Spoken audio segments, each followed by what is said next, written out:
Jadi teman-teman, sesudah Anda mengikuti slide beberapa detik yang lalu, sekarang bagaimana pendapat Anda? Apakah Anda setuju dengan rencana pemerintah untuk menjadikan uang Rp100.000 menjadi Rp100, uang Rp50.000 menjadi Rp50, uang Rp10.000 menjadi Rp10, dan uang Rp1.000 menjadi Rp1 saja?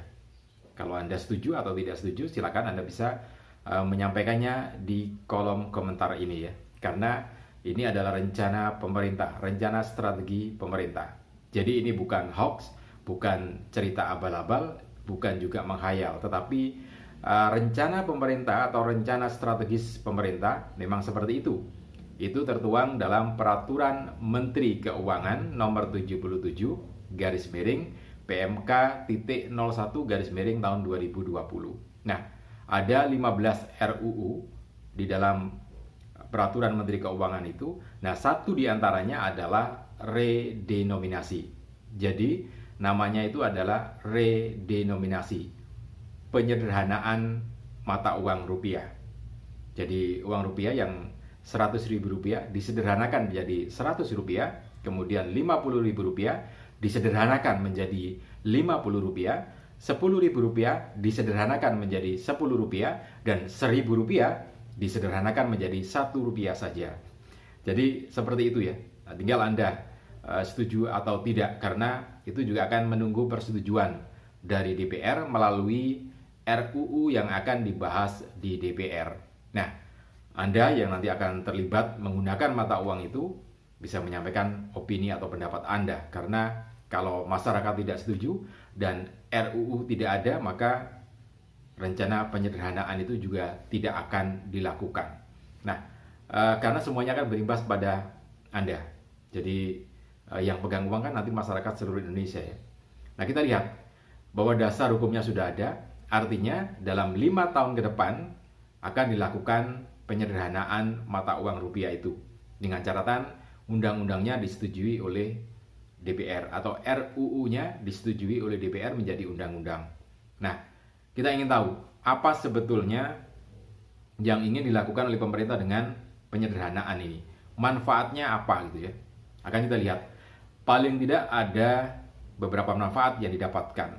Yang pertama, berkaitan dengan nilai tukar mata uang rupiah terhadap mata uang negara lain, khususnya mata uang internasional dolar Amerika Serikat. Jadi dengan penyederhanaan itu, maka nanti, atau kalau sekarang, $1 Amerika Serikat setara dengan Rp15.000 misalnya ya.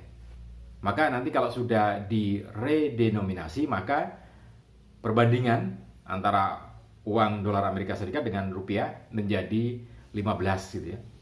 Jadi kalau sekarang $1 Amerika Serikat setara dengan Rp15.000. Nah, nanti kalau sudah disederhanakan, maka menjadi $1 Amerika Serikat setara dengan Rp15. Jadi ada bargaining power di mata uang internasional. Nah, sekarang itu manfaat yang pertama. Kemudian yang kedua, maka di dalam akuntansi atau pembukuan, baik itu miliknya pemerintah ataupun miliknya swasta, perusahaan, akan lebih sederhana.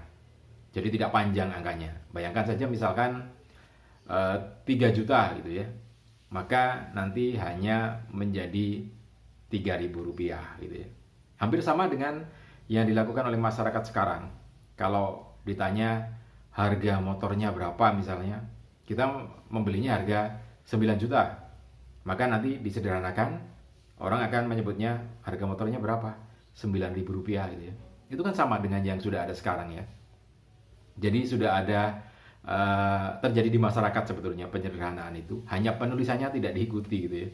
Jadi kalau kita tanya ke teman kita yang punya kredit mobil misalnya, kreditannya berapa per bulannya, misalkan angka realnya adalah 3 juta, maka orang pada umumnya menyebutnya murah, hanya Rp3.000 saja per bulannya gitu ya. Penyederhanaan itu. Jadi penyederhanaan penyebutan juga penulisan dalam pembukuan perusahaan lebih sederhana.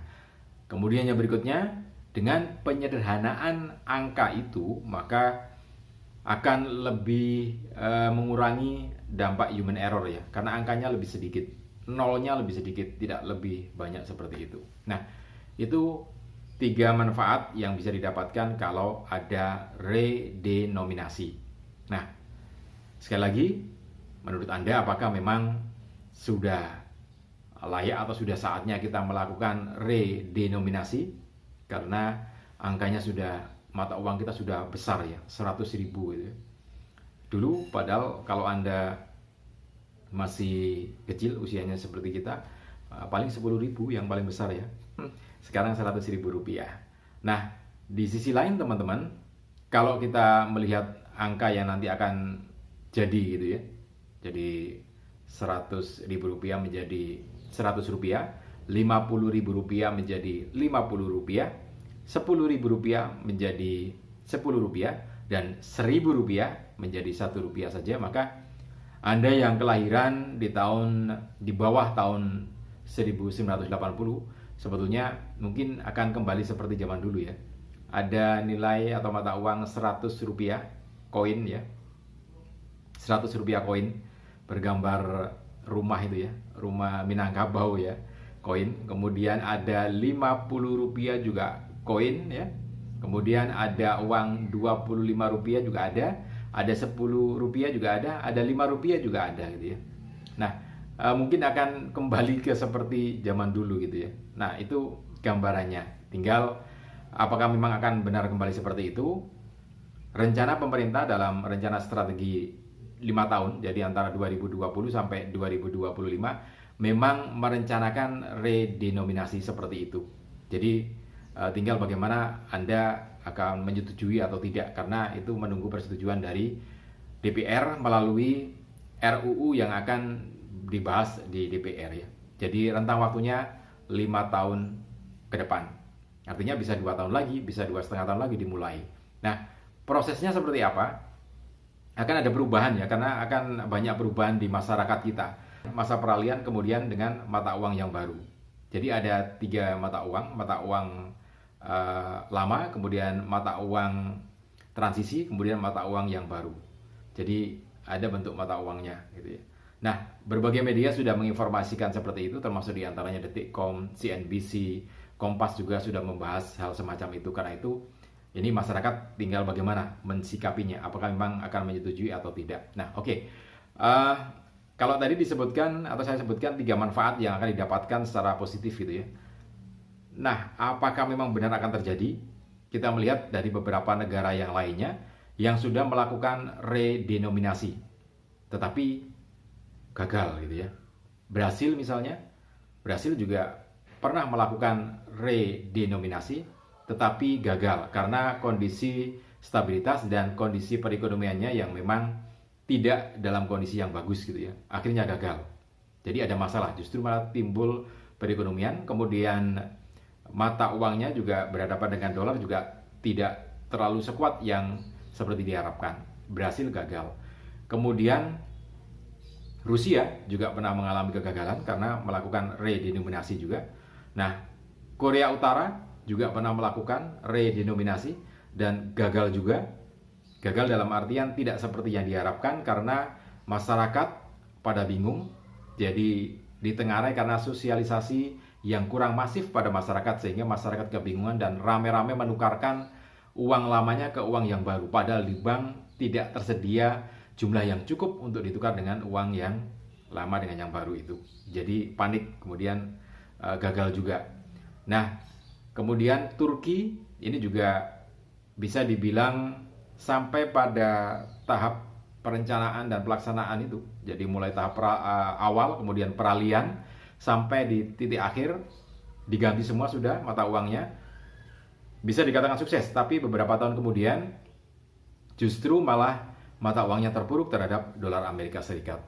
Nah, itu beberapa catatan negara-negara lain yang melakukan redenominasi, tetapi kemudian gagal, tidak bisa berhasil seperti yang diharapkan. Nah, bagaimana dengan Indonesia? Semuanya tergantung pada masyarakat Indonesia dan pengambil kebijakan. Apakah pertama, setuju atau tidak melakukan redenominasi ini?